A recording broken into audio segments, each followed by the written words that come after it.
మన దేవతల్లో కూడా చాలా అందమైన వాళ్ళనే మనం ఎక్కువ ఆరాధిస్తామండి. షిరిడీ సాయి నాడు అందంగా ఉండడండి, ఆయనకి ఆ లక్షణం కాదు, అందానికి ఆయన ప్రతినిధి కాదు. ఇవాళ నేను ఈ ఆలయానికి రాగానే చాలా సంతోషించింది ఏమిటంటే ఆయన అసలు ఏ రూపంతో ఉంటాడో ఆ రూపంలో ఇక్కడ ఏర్పాటు చేశారు. ధర్మకర్తలకు 1000 నమస్కారాలు చేస్తున్నాను నేను. సాయినాథుడిని నిజ రూపం ఇవాళకి చూశాను, ఇక్కడ చూశాను. విగ్రహ దర్శనం అని పెట్టారు, అది ఆయన నిజ రూపం. మీరు శాలువాలు గప్పింది, దండలు వేసింది, కిరీటాలు పెట్టిందంతా మీకు ఇష్టమైన రూపం, ఆయనకి ఇష్టమైన రూపం కాదు. ఆయన చినిగిపోయిన చొక్కాతో అలాగే ఉంటాడు. అలాగే నువ్వు ఉండగలిగితే సాయినాథుడు భక్తుడు కింద లెక్క. అందుకోసం వేషం వేయకూడదు, ఆ స్థితి వచ్చినా భరించగలగాలి. మన సంపదల కోసం, మన కోరికల కోసం ఆ బికారిలా కూర్చున్నాయని ప్రార్థిస్తున్నామంటే ఏమర్థమయ్యాడు దేవుడు మనకి?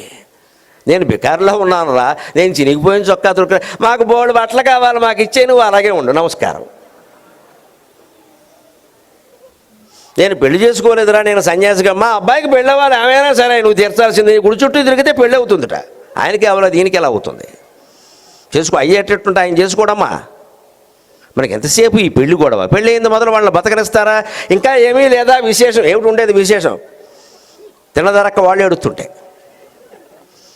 కనపడగానే ఇదో ప్రశ్న. ఇంకా తర్వాత ఏడాది తర్వాత ఇంకా అమ్మ బయటికి రాదు, ఇంకా ఎవడు వాడు ఇదే ప్రశ్న. మగాడికంటే ఆడవాళ్ళకి చాలా ఇబ్బంది ఇది, అడగకూడదు ఆ విషయం.